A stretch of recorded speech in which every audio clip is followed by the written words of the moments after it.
মধ্যপ্রাচ্য সংকটে তেলের বাড়তি দাম নিয়ে প্রস্তুত থাকতে বলেছে আইএমএফ। ইরান ও ইসরায়েলের উত্তেজনার কারণে মধ্যপ্রাচ্যে যুদ্ধ ছড়িয়ে পড়ার আশঙ্কা দেখা দিয়েছে। যদি এমনটি হয়ে থাকে তাহলে বিশ্ব আরেকটি অর্থনৈতিক সংকট দেখবে বলে সতর্ক করেছে আন্তর্জাতিক মুদ্রা তহবিল।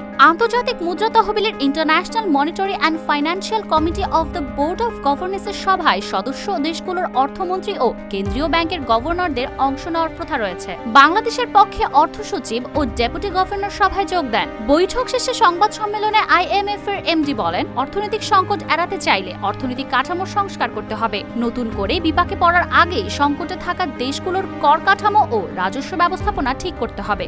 আইএমএফ বলছে, মধ্যপ্রাচ্যের চলমান সংকটের কারণে তেলের দাম বাড়তে পারে, যার প্রভাব পড়বে সব ক্ষেত্রে। তাই এ বিষয়ে সবাইকে আগাম প্রস্তুতি নিতে হবে। একই সঙ্গে অর্থনৈতিক উত্তরণে গতানুগতিক ব্যবস্থা না থেকে মানব সম্পদের দক্ষতা বাড়াতে জোর দিয়েছে সংস্থাটি। এ সময় আইএমএফ সভাপতি ও সৌদি আরবের অর্থমন্ত্রী বলেন, খুবই দুঃখজনক বিষয় হলো ভূ রাজনৈতিক সংকট বাড়ছে। কোনো সন্দেহ নেই যে এই কারণে অর্থনীতি আবারও সংকটে পড়বে। গরিব মানুষের স্বার্থেই সংঘাত বাদ দিয়ে সবাইকে আলোচনার মাধ্যমে সমাধান খুঁজতে হবে।